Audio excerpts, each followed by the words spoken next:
Most revered Sadguru Sri Madhusudan Sai Guruji, Sri B.N. Narsimhamurti, the Chancellor of Sathya Sai University for Human Excellence, my dear dignitaries, Father Edward, the other faculty and community members of this prestigious institution, my dear students, medical students, and the others who are here, my dear friends. I am very much humbled by this invitation given to me by Sadhguru to be with you and also to witness the flowers blooming here of excellence, goodwill, and service. It's my first visit to this institution. I have heard much about you, but today I must say that God also works miracles through persons, through Sadhguru, through the doctors who are miraculously saving life, the others who are healing, and everyone here who is accepted as a human person. We are living in a world where money is important, where structures, we look at them, the vehicles, perhaps the richness means much to us. And we say as the wealth goes up, the dignity of a person's come down. But in a place like this, to say that everyone is acknowledged, there is no distinction whatsoever, and to read not only in the letters, but in the faces of the persons to say that one world, one family. I repeat once again, the human dignity, the equality, the fraternity, and more than else, the service attitude is what we need and perhaps we find here. Bangalore is known for IT, Bangalore is known for BT, but a place like this is known for humanity. You know, in the Indian tradition, the family is most important.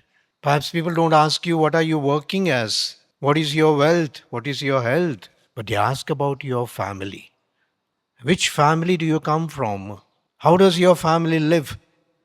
And so, this family aspect, more than any other countries, perhaps for India, it's a sacred theme.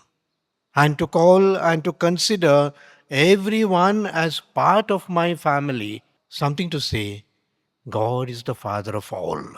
Sabka Malik Ek Hai we say. It does not depend on perhaps God doesn't choose this category, this people, these special cases. God is the Father of all, we say. We are the children of one God. And so this beautiful theme, Vasudevai Kutumbakam, the world is one family. It's beautiful. The world is one family. We have different nations, different cultures, different languages, different cuisines. But to say that ultimately we are one family. I was just speaking to Sadhguru and the others to say that perhaps why do we have to make distinctions among the patients, the rich and the poor? You're looking after the poorest of the poor. And the diseases don't make any distinctions. When COVID came, it didn't come for the rich people, middle class people, poor people, Hindus, Muslims, Christians. The COVID didn't choose its patients. The COVID was common. So also perhaps we have to remember that ultimately we are members of one family. Kutumbam we call it. I just sort of perhaps I would like to share with you from my heart as it were the 10 indicators of this one family which we have to strive, which we have to work, perhaps we have to struggle in order to bring this oneness among us. First of all, I say that the indicator to be one is through dialogue, through understanding each other. When I know who are the Hindus, when I know what is speciality of the Muslims, when I read about the golden temple of the Sikhs, ahimsa of the Buddhas, perhaps we can say that we are coming closer to each other, to understand, and very especially through dialogue, because not everything is understood. Most of us are monologue. We go on talking. We are not ready to listen to the others. You know, this Pope Francis, who passed away a few days ago. For the world is remembered as a person who loved the poor, who loved ecology, who loved especially the dialogue with different religions. For us Christians, he brought out a special word, what's called synodality. The word synodality means, it's a Greek word. A synodality means to go out to the others. I am speaking, you are listening. That does not mean I am superior and that you are inferior. Synodality considers or consists in listening to the others. Not much in speaking, but listening to the others. That's the dialogue part. Secondly, we say that, empathy. We say fostering empathy in the family. Humanity is of a different type. There are some of us who are healthy, perhaps. There are some of us who are sick. There are some of us who are old. There are some of us who are babies, young. We need to understand each other, empathy each other. We have to rejoice with the joyful, with the youth. I just visited the stadium and I was very happy to hear that it was Sachin Tendulkar who came here and also Sunil Gavaskar before that. We have to enjoy life. We have to be happy with those people who are happy. We have to console those who are sad. Empathy, we call it. Thirdly, which is important for us to promote unity among us. Oneness, one family. And this unity of language, culture, appreciating each other. Perhaps not everything that I eat is what I like, but sometimes perhaps I have to go out and perhaps taste the other foods, the other diets, the other cuisines, to say that there is something special in the others also. Sadhguru was explaining to me the concept of that has come down to you, especially from very revered Sathya Sai. Joy, Jesus first, the others next, and you and me always last. That's important. The others are more important, and God is supreme. That is important for us. Number fourth is what we call the inner harmony or peace. Peace or inner harmony. Peace is never outside. I can tell you all, keep silence, let us not make noise. Yeah, that is some noiseless peace, we can call it. But the essential peace is inside. Interior. If your heart, if your soul, if your conscience is in peace, that is real peace. And for this, the peace is combined with joy. Our Mother Teresa used to say, peace begins with a smile. Peace begins with a smile. I smile at someone and you smile at me. Perhaps we have already made a sort of a connection somewhere to say that we can be happy, we can be peaceful. And therefore, peace and inner peace is important, especially to establish the world family. Unfortunately, today we don't have that much good news. Palestine, Gaza, Israelites, we are listening. India and Pakistan, there's no peace among us. And one family means to have peace. Fifthly, we have to recognize what we say, the interreligious diversity.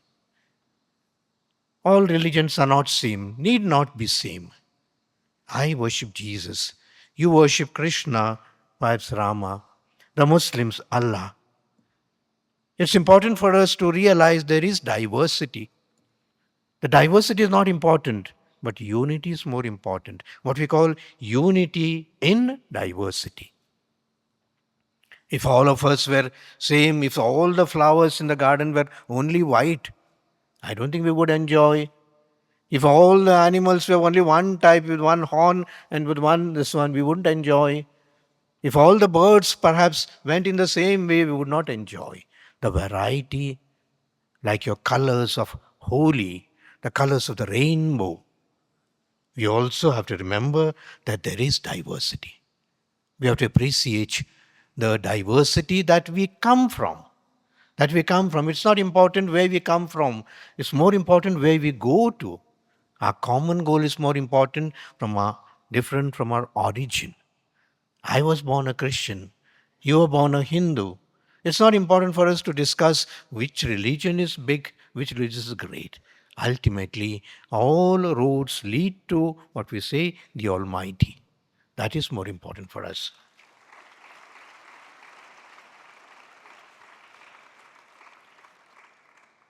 Sixthly, there are differences.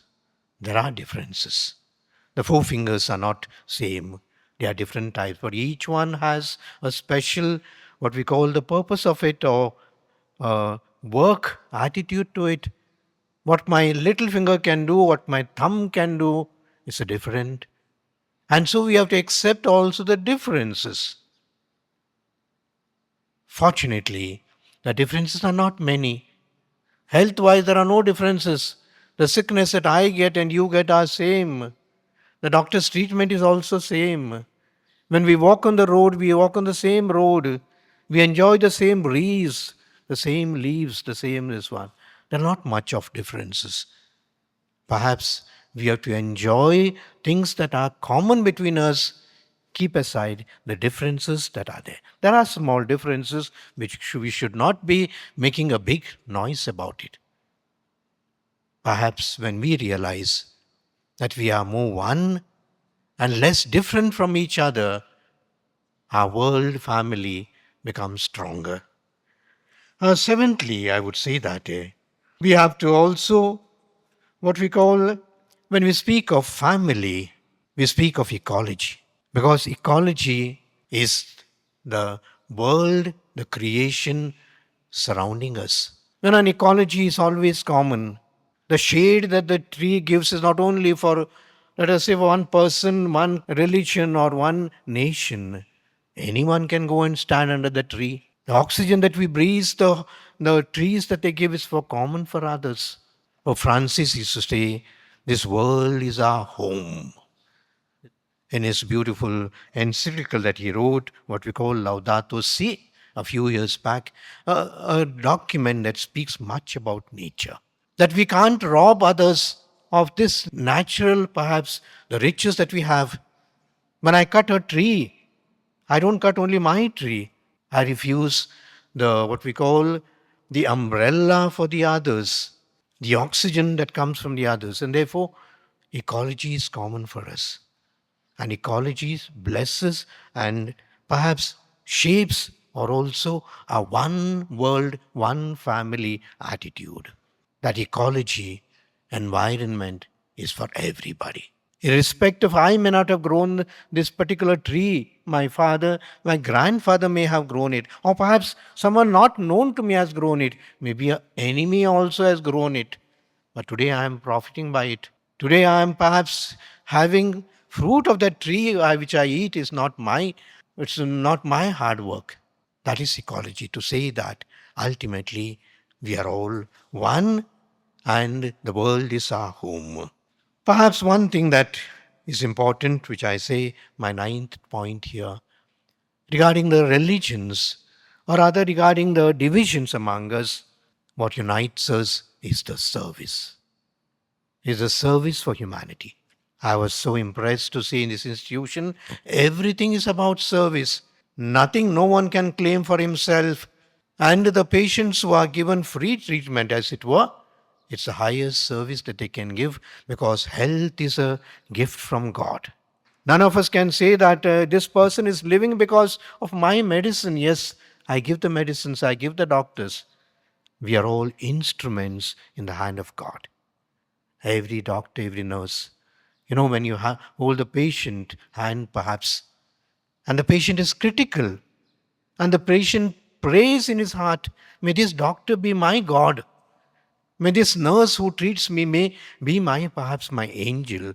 And that is why it is important for us to say that ultimately service to humanity is the biggest and the best religion of the humanity. There are some conflicts among us when we say that when persons with two legs can clash with each other, perhaps animals with four legs They still live in peace with each other. But there are conflicts. But the conflict situation is not important as the resolving situation. The conflicts are always there. Perhaps there are some persons who don't will and would create conflicts. But in the one family, in the family attitude, the father beautifully corrects his son. The mother, in spite of whatever you have done, she still forgives you. The brothers and sisters live together, and therefore we have this what we call the conflicting situations which we can bring together. Many a time when we serve others, our forgiveness, our humility is almost exhibited to the extreme to say that ultimately God loves us all. You know, Mother Teresa, they say once she was going out somewhere, there was this reporter who went close to her and said, because she was picking up the patients from the roadside, from the gutters, and the reporter is supposed to have told Mother, why do you have to do this kind of work? Picking up the people from the gutter, they are drunkards, they deserve to die. Why do you pick them up? No, the municipality, if you give a call, they will come and take it up and they will take care of them. Why do you have to lift them up? Mother Teresa is supposed to say that when I see their face, I see the face of God in them. And that's why I'm lifting. And therefore, Mother Teresa used to say, more active and more charity that you do, perhaps we will also solve our problems, our conflicting situations. There's a small story which someone told me, and I end with this, especially in our conflicting situations, when we perhaps are constricted, even in our family atmosphere, that we don't recognize each other. Rather, we harm each other. There are some who take pleasure in torturing and hammering others. We speak of our terrorists. I don't understand what they get out of it. We have just experienced a small war, as it were. Unfortunately, our soldiers, our prime minister, our captains have done well to us. You know, the story is about a forest. You know, there are some forest fires in the summer season. Everything burns. You don't have to put fire because of the heat. Perhaps the trees catch fire and so on. So it seemed there was this fire in the forest. And when the fire was there, all the animals sort of scattered, went far away, and somehow they formed a big circle among themselves, and the fire was in the center, and everyone was sort of saying that why, how, when, what happened, why this fire, what can we do, etc. And there was this small bird, one small sparrow. The sparrow, it seems, suddenly got up, went in the sky, went far away. There was a lake there. And from that lake, she picked up one drop of water through her beak and came here and threw that one beak of water, one drop of water in the fire. She went again and again and again and again, dropped the fires. Ultimately, she was tired and came back to her place with the other animals. And the bigger animals laughed at her. What do you think you have done? Small drops of water, you think you can put off the fire? What a stupid thing that you have done. And this bird is supposed to have answered, you know, one day we all have to die. And then we have to go to our Creator, our Maker, our God. And I am told, my ancestors told me, that there is a big register in heaven. On this side of the page is written of the names of all those who put fire. And this side of the page is written the names of those who put off the fire. I would be very happy if my name is in that list where the fire is put off. We are like this small sparrow. The little effort that we each of us make in our own way, in our own street, in our own school, in our own factory, in our own workplace, perhaps a small attempt, like this bird who puts a drop of water. But that is also important. And that is what we are here. And I thank Sadhguru very much, not only for this idea or this one world, one family, but also for the attempts, not just in our speeches, not just in our writings, but concretely show that it is possible to live as one world, as brothers and sisters, especially when we serve the others and try to save the lives of others. God bless you. Thank you.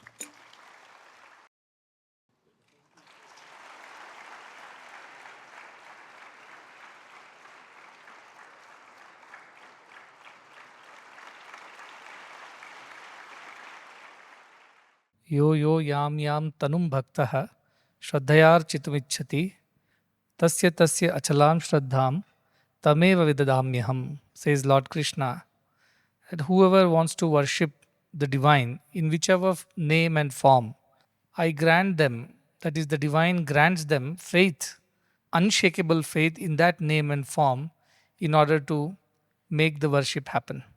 We as a humanity, we worship many gods of many names and many forms. And all of us are right as long as we believe that at the end we worship the only one through various ways. Today, on this special evening, having the Archbishop of Bangalore, Most Reverend Dr. Peter Machado amidst us, and listening to his words of wisdom has reinforced this idea, this faith, that we all are on a journey towards the same goal through different paths. Sri Ramakrishna would say, as many people, that many paths.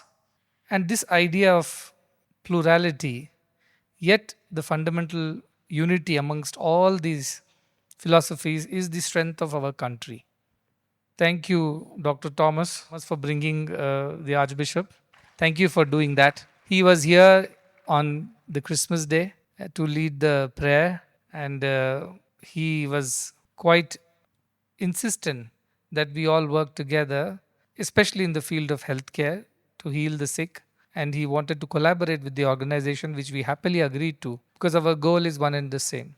When you serve man, you serve God. And this is the easiest way of worshipping God, is to serve the sick and the poor. So yes, we are looking forward to working together to serve more people in the name of that one God that we all worship in various ways. This institution has borrowed its idea from the great Upanishadic idea. Ayam nijaha paroveiti ganana lagu chetasam udara charitanam tu vasudhaiva kutumbakam. These are my people and those are not ways of narrow-minded ones. For the broad-minded ones, the whole world is one family. And I was very happy that during the G20 summit a year and a half ago, the agenda was Vasudhaiva Kutumbakam. It said the same thing: one earth, one family, one future. And that coincides with our idea of one world, one family. That is what we tell everyone. For several centuries as humanity, we have been at wars with each other in the name of religion and ideologies.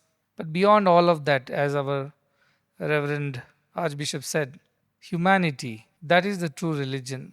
To serve humanity is the role of religion. And as long as we do that, we would still be able not just exist together, coexist, but also co-create a future where there is place for everyone.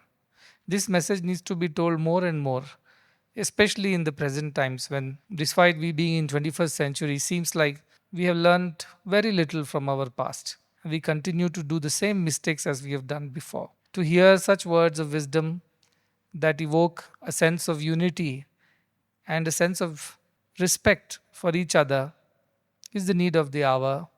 And we wish that when the World Religious Summit is happening in the month of November, His Holiness Most Reverend Archbishop would again be here to address a larger audience from around the world. Just this afternoon, we also had somebody, a corporate leader, while conversing with him. He said, "My dream is that every single Indian should be insured, irrespective of whether he's rich or poor, rural or urban, educated or illiterate. That's my goal. And it doesn't matter if it is not insured through my company. But I wish that through government, through various corporates, through various other agencies, every Indian should be insured, so that should there be a testing time, a calamity, a health challenge, they should not be pushed into poverty for lack of affordable healthcare or lack of ability to pay for it." What I enjoyed about his conversation was that he did not mind whether it happens through him or through anyone else. As long as it happens, it's fine.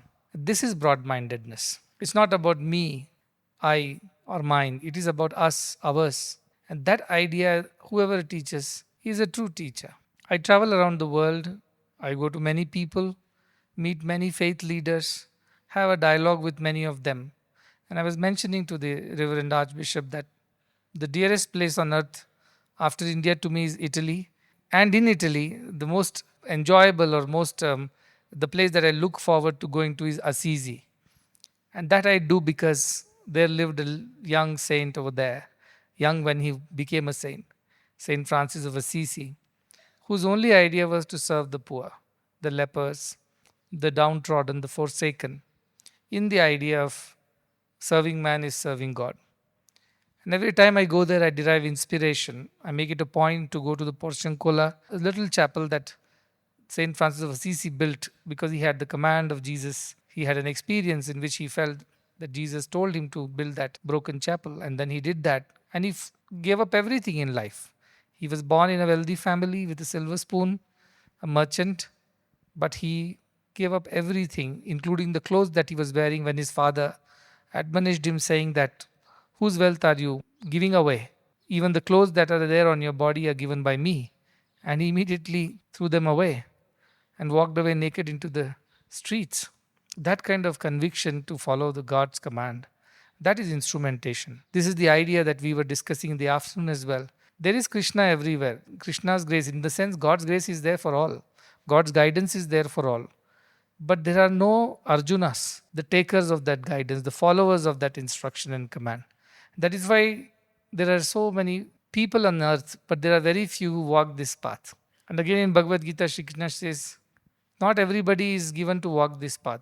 Manushyanam sahastreshu kaschit yataji siddhaye yatatam api siddhanam kaschit maam veti tatvataha. Out of thousands of people, very few people decide to walk this path, the road less traveled, the road towards God. And amongst those who make up their minds, start walking, a very few reach and understand who I am at the end. Because most of them are distracted by the temptations that exist on the way. And once that happens, they're no more on the path. The organizations like these, the religious institutions and centers of faith, they help us to stay on that path. Because when you walk alone, there is a possibility of you losing the way. But when you walk together, you can help each other. And that's how you can undertake that journey, which otherwise seems impossible. So when you are with like-minded people in a satsanga like this, in a group that believes in the same idea, you develop that conviction, you derive that strength and courage from each other and help each other walk this path. That is why it is so important that like-minded people come together. They stay in groups, they stay together. And that is how we would be able to continue this journey. And this like-mindedness is the idea of unity that Father was talking about. That despite all the diversity and plurality and multiplicity that we see around, that is all God's creation. It is the beauty in that. We should see the underlying principle of unity, that this disease is same, the sickness is same. When we are hungry the same way. When we are sleepy the same way. When we are sad the same way. When we are happy also, we behave the same way. We are so alike. There are more reasons to believe that we are like each other than to believe that we are not. Of course, people with agendas, ulterior motives, and selfishness would always try to divide and differentiate. They will capitalize on the intrinsic human survival instincts and create fear and a sense of division amongst people. That is their way. But they are on that list of God who make fires, who cause fires. And that is not the list we want to be on. Even if we can't be the rain clouds, we still want to be the sparrow who brings the drop of water in its beak and tries its best to heal the world. So every one of us is that sparrow. In our own little way, we are doing what we can. But when many sparrows like us come together, I'm sure there'll be a rain someday. So coming together is the way forward, collaborating, partnering with each other, with like-minded people and institutions. That is the only way to help the humanity. When I travel, the only thing I ask from organizations, please tell us, how can we work together? How can we work with you? I recalled how Father Charles Ogada came from Nigeria. He did not have much support, but he had a dream, he had a vision to build a safe haven for children of his village, of his place. They needed school, they needed a hospital, they needed a hostel. They needed a place where they could feel safe, especially the girls. And today there stands a large school, a hospital, a big farm, a chapel, hostels, name it. This time when I went, the teachers were asking me, can we have some staff quarters, because many of our staff have to come from a long distance. Can we provide them, because it's very costly there, inflation is very high. Of course, we said yes, we would do that. We will do whatever we can. And that is the idea of unity. Those children in Nigeria are also children. They also need education. They also need health.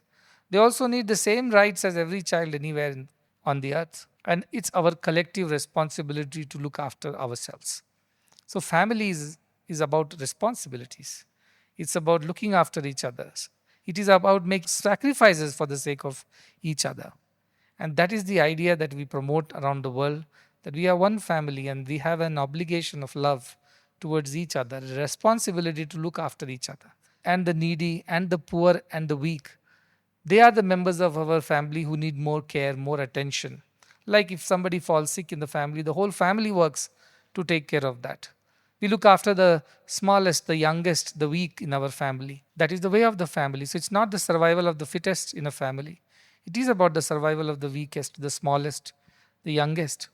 And that is the idea of one world, one family, that we look after the weakest, the youngest, the sickest, not the mighty, the rich, and the powerful. They will anyway will be taken care of. So this is where we work.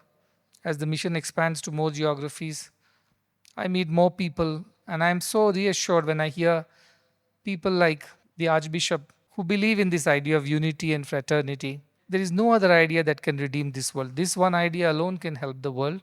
And I believe that our students and the youngsters who have heard this, they will take this message to their heart, and going beyond the narrow minded, selfish boundaries of us versus them, they would accept and embrace the whole humanity as their own and do whatever they can in their capacity to make each other's lives better. This mission is run by people of all faiths, people from all parts of the world. They contribute for your welfare here. And so it's only our obligation that when we are capable of contributing back, we all must rise to the occasion and do that, not for those who have done for us, but pay it forward to those who are still waiting there in the dark. We can go back for them and bring them also to this side, where there is light, there is hope, there is healing.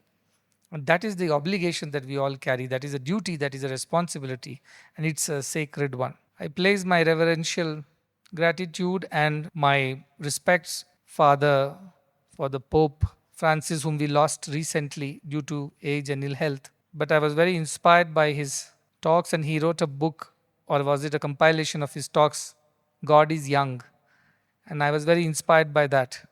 His belief in the youths, his belief in the next generation, his trust that he places in the young, I felt very inspired because I believe in the same principles. He was the people's Pope, as they said, poor people's Pope, even more specific, if I may say.